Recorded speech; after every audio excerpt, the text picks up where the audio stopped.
আজকে আমরা মাধ্যমিক 2025-এর এবিটিএ টেস্ট পেপারের ভূগোলের 421, 447 ও 479 এই তিনটি সেটের সমাধান তোমাদেরকে আমি জানাবো। এর আগে আমি তোমাদের জন্য 57 থেকে 393 পেজের এতগুলো পেজ কিন্তু কমপ্লিট করে দিয়েছি। যারা দেখে নিয়েছো ঠিক আছে, যারা এখনও দেখোনি তাদের বলবো ডেসক্রিপশন বক্সের লিঙ্ক আছে, অবশ্যই দেখে নিও। আজকের ভিডিও তোমার যদি ভালো লাগে প্লিজ একটা লাইক করে দিও, আর চ্যানেলটাকে সাবস্ক্রাইব করে পাশের বেল আইকনটা প্রেস করে নোটিফিকেশানটা অল করে রাখো। এটি তোমাদের 421 পৃষ্ঠা। প্রথম প্রশ্ন কি আছে দেখো, যে প্রক্রিয়ায় ভূপৃষ্ঠের উচ্চতা বৃদ্ধি পায় তাকে বলে আরোহণ প্রক্রিয়া।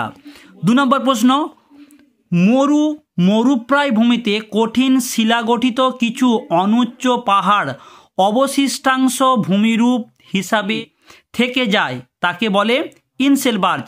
3 নম্বর প্রশ্ন, উল্কাপিণ্ড পুড়ে ছাই হয় নিম্নলিখিত স্তরে, উত্তর হবে মেসোস্ফিয়ার। 4 নম্বর, যে যন্ত্রের সাহায্যে বায়ুর আর্দ্রতা পরিমাণ করা হয় তাকে বলে হাইগ্রোমিটার। 5, এল নিনোর প্রভাব দেখা যায় প্রশান্ত মহাসাগরে। 6 নম্বর, পৃথিবী থেকে চাঁদের দূরত্ব যখন সবচেয়ে কম হয় তখন যে জোয়ার হয় তাকে বলে পেরেজি জোয়ার।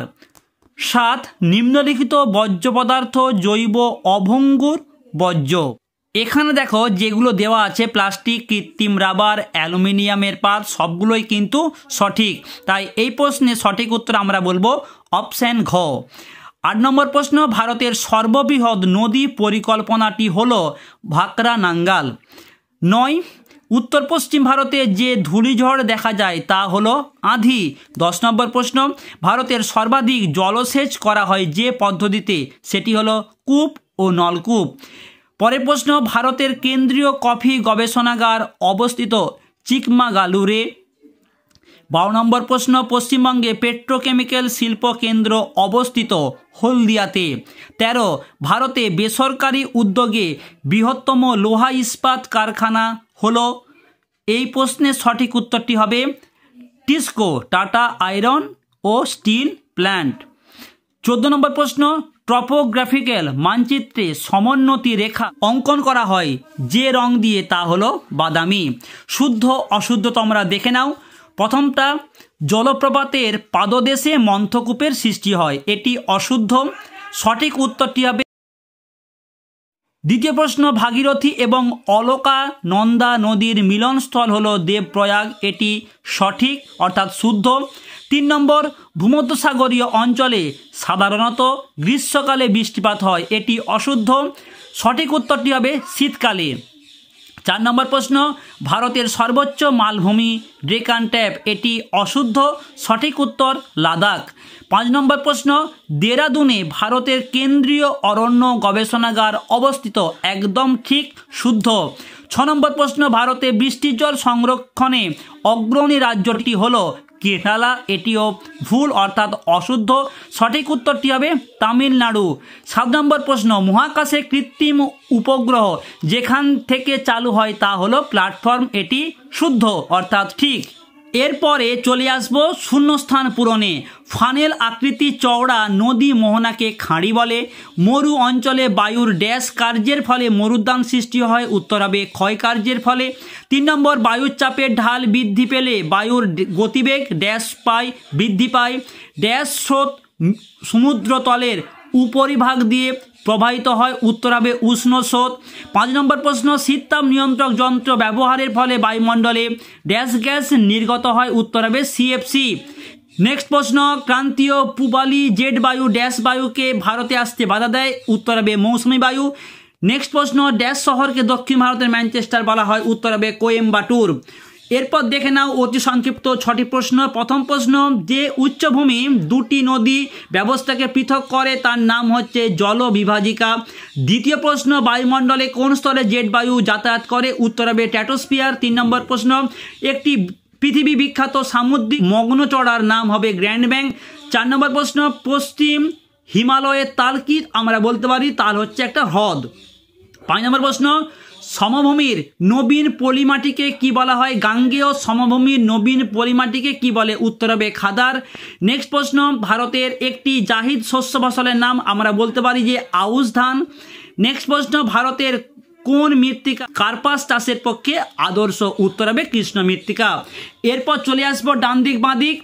ওজোন গ্যাসের প্রাধান্য পায় স্ট্র্যাটোস্ফিয়ারে সরলবর্গীয় অরণ্য পাইন, সিলিকন ভ্যালি বেঙ্গালুরু, আর ইসরো হবে ভারতের রকেট উৎক্ষেপণ সংস্থা। চলে আসবো পরবর্তী সেটেতে, পেজ নম্বর 447। প্রথম প্রশ্ন কি আছে?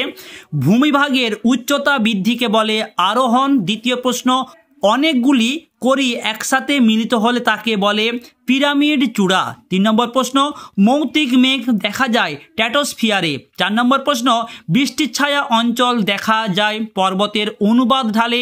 5 নম্বর প্রশ্ন, দিনে কোনো নির্দিষ্ট স্থানে জোয়ার হয় দুবার। 6 নম্বর প্রশ্ন, শৈবাল সাগর দেখা যায় আটলান্টিক মহাসাগরে। 7 নম্বর প্রশ্ন, আর্সেনিক একটি বিষাক্ত বর্জ্য। 8 নম্বর প্রশ্ন, দুন কথার অর্থ উপত্যকা। 9 নম্বর প্রশ্ন, ভারতের নবীনতম রাজ্য তেলেঙ্গানা। 10 নম্বর প্রশ্ন, দক্ষিণ ভারতের সর্বোচ্চ শৃঙ্গটি হল আনাইমুদি। পরের প্রশ্ন, ভারতের কেন্দ্রীয় গম গবেষণাগারটি অবস্থিত দিল্লিতে বা দিল্লির পুসাতে। অপশন ঘ। নেক্সট প্রশ্ন, শিল্পদানব কাকে বলা হয়? পেট্রো রসায়ন শিল্পকে। পরের প্রশ্ন, ভারতের বৃহত্তম খনিজ তেল শোধনাগার হলো জামনগর। 14 নম্বর প্রশ্ন, ইসরো সদর দপ্তরটি হলো বেঙ্গালুরু। এরপরে চলে আসবো শুদ্ধ অশুদ্ধতে। প্রথম প্রশ্ন, পটহোল নদীর উচ্চ গতিতে সৃষ্টি হয়, শুদ্ধ। নেক্সট, ঝুলন্ত উপত্যকা নদীর উচ্চ গতিতে সৃষ্টি হয়, এটি অশুদ্ধ। ঝুলন্ত উপত্যকা মূলত হিমবাহ এর উচ্চ গতিতে সৃষ্টি আমরা লক্ষ্য করি, নদীতে নয়। নেক্সট, চিনুক একটি স্থানীয় বায়ু, একটি ঠিক অর্থাৎ শুদ্ধ। পরের প্রশ্ন, সরলবর্গীয় অরণ্য দেখা যায় পার্বত্য অঞ্চলে, এটি শুদ্ধ। গোদাবরীকে দক্ষিণ ভারতের গঙ্গা বলা হয়, শুদ্ধ। নেক্সট, ইঞ্জেকশনের সিরিঞ্জ একটি চিকিৎসা বর্জ্য, এটি ঠিক। উপগ্রহ চিত্রে ফলস কালার ব্যবহৃত হয় না, এটি অশুদ্ধ, ভুল। উপগ্রহ চিত্রে ফলস কালার ব্যবহৃত হয়। চলে আসবো শূন্যস্থান পূরণে। প্রথম প্রশ্ন, মিয়েন্ডার নামটি এসেছে তুরস্কের ড্যাশ নাম থেকে? মিয়েন্ডাস, ময়রস্বই অন্ত্যেষ্টয় একা মূর্ধন্যডয়ে আকার দন্তেশ, মিয়েন্ডাস থেকে। নেক্সট, সমুদ্রস্রোত সৃষ্টির প্রধান কারণ হচ্ছে নিয়ত বায়ু। নেক্সট প্রশ্ন, নিরক্ষীয় অঞ্চল ড্যাশ ধরনের বৃষ্টিপাত দেখা যায় নিরক্ষীয় অঞ্চলে? উত্তর হবে পরিচলন। পরের প্রশ্ন, উষ্ণ ও শীতল স্রোতের প্রভাবে ড্যাশ সৃষ্টি হয়? উত্তর হবে মগ্ন চড়া। পরের প্রশ্ন, হ্রদের তলদেশের ভরাট হওয়া অংশকে বলা হয় ভার্ব। ভূতাপ শক্তি একটি ড্যাশ শক্তির উদাহরণ, এটা তোমরা বলতে পারো যে অন্তর্জাত শক্তির। পরের প্রশ্ন, ভারতের জনসংখ্যা ড্যাশ জন বর্গ কিমিতে? 382। চলে আসবো অতি সংক্ষিপ্ত প্রশ্নতে। প্রথম প্রশ্ন, নদীর ষষ্ঠ ঘাতের সূত্রটি কে প্রদান করেছিলেন? আমরা বলবো ডব্লিউ হকিংস। নেক্সট, ক্ষুব্ধমণ্ডল বায়ুমণ্ডলের কোন স্তরকে বলা হয়? উত্তর হবে ট্রপোস্ফিয়ারকে। 3 নম্বর, একটি শীতল স্রোতের উদাহরণ দাও বা নাম বলো? আমরা বলতে পারি বেরিং। পরের প্রশ্ন, পাখির পায়ের মতো দেখতে একটি বদ্বীপের নাম বলো? মিসিসিপির মিসৌরি। 5 নম্বর প্রশ্ন, এল নিনো কোন অঞ্চলে দেখা যায়? পেরু অঞ্চলে। পরের প্রশ্ন, শ্বাসমূল বা ঠেসমূল কোন উদ্ভিদে দেখা যায়? ম্যানগ্রোভ উদ্ভিদের। তরল সোনা কাকে বলে? খনিজ তেলকে। কালার লাইন কি রঙের হয়? উত্তর হবে বাদামি। ডান দিক বাঁ দিক, কালো হিরে বলা হয় কয়লাকে। দুন উপত্যকা, হেমাটাইট এটি হবে লোহা, আর সিলিকন ভ্যালি বেঙ্গালুরু। চলে আসবো পরবর্তী সেটেতে, পেজ নম্বর 479। প্রথম প্রশ্ন, পাখির পায়ের মতো আকৃতি বিশিষ্ট বদ্বীপ দেখা যায় মিসিসিপি, মিসৌরি। 2, মহাদেশীয় হিমবাহ অঞ্চলে বরফ মুক্ত পর্বতের শীর্ষ দেশকে বলে নুনাটাক্স। 3 নম্বর প্রশ্ন, বায়ুর গতিবেগ মাপক যন্ত্রের নাম? অ্যানিমোমিটার। 4 প্রশ্ন, পর্বতের ঢাল বরাবর উপর থেকে নিচের দিকে যে বায়ু প্রবাহিত হয় তাকে বলা হয় ক্যাটাবেটিক বায়ু। 5 নম্বর প্রশ্ন, পর্তুগালের পাশ দিয়ে প্রবাহিত শীতল সমুদ্র স্রোত ক্যানরি স্রোত।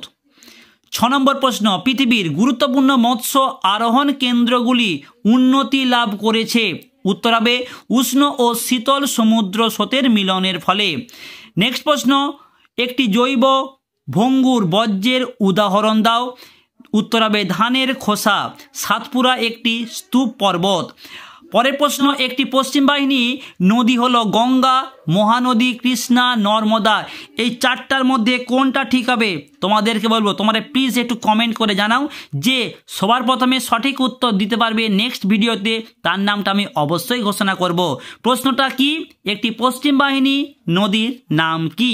ওকে, চট করে তুমি তোমার নাম লিখে কমেন্ট করে ফেলো। নেক্সট প্রশ্ন কি আছে, ভারতের অরণ্য গবেষণা কেন্দ্রটি অবস্থিত দেরাদুনে। পরের প্রশ্ন, একটি তন্তুজ ফসলের উদাহরণ হলো তুলা। পরের প্রশ্ন, যোগাযোগ ব্যবস্থার একটি পদ্ধতি হলো, দেখো এখানে তিনটে অপশন দেওয়া আছে, মোবাইল, ইন্টারনেট এবং রিমোট, তিনটাই কিন্তু ঠিক। তাহলে আমরা এই প্রশ্নের সঠিক উত্তরটি বলবো অপশন ঘ, উপরের সবকটি। পরের প্রশ্ন, ভারতের সর্বাধিক জনঘনত্বপূর্ণ রাজ্য হচ্ছে বিহার। ডিগ্রি সিটের RF হলো 1:2.5 লাখ। চলে আসবো শুদ্ধ অশুদ্ধ। প্রথম প্রশ্ন, উষ্ণ মরু অঞ্চলে নদীর কাজের প্রাধান্য লক্ষ্য করা যায়। উষ্ণ মরু অঞ্চলে নদী নয়, বায়ুর কাজে এটি হবে অশুদ্ধ।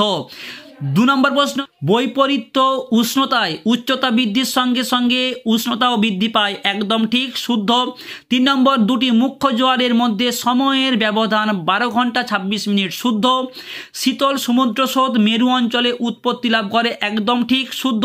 পরের প্রশ্ন কি আছে, ধান চাষের জন্য কৃষ্ণ মৃত্তিকা আদর্শ না। কৃষ্ণ মৃত্তিকার জন্য কার্পাস, আর ধান চাষের জন্য দোআঁশ মাটি আমরা বলতে পারি, এটা হবে অশুদ্ধ। পরের প্রশ্ন, গুজরাটের প্রধান শিল্প হলো লৌহ ইস্পাত শিল্প না। গুজরাটের প্রধান শিল্প হচ্ছে পেট্রো রসায়ন। পরের প্রশ্ন, টোপো মানচিত্রে বিভিন্ন ভৌগোলিক বিষয়সমূহ নানা সংকেত দ্বারা বোঝানো হয়, একদম ঠিক, এটি শুদ্ধ। এরপরে চলে আসবো শূন্যস্থান পূরণে। পাশাপাশি অবস্থিত দুটি নদীর উপত্যকাকে যে উচ্চভূমি পৃথক করে তাকে বলে জল বিভাজিকা। নেক্সট প্রশ্ন, পৃথিবীর ড্যাশ শক্তি গৌণ জোয়ারের সৃষ্টির কারণ। উত্তর হবে কেন্দ্রাতিক শক্তি। ঘূর্ণাবাদ ড্যাশ চাপযুক্ত অঞ্চলে সৃষ্টি হয়, নিম্ন চাপযুক্ত। পরের প্রশ্ন, ড্যাশ একটি গ্রিন হাউস গ্যাসের উদাহরণ, তোমরা বলতে পারো carbon die oxide. Shiva Samudram জলপ্রপাত ড্যাশ নদীর উপর অবস্থিত। উত্তর হবে কাবেরী।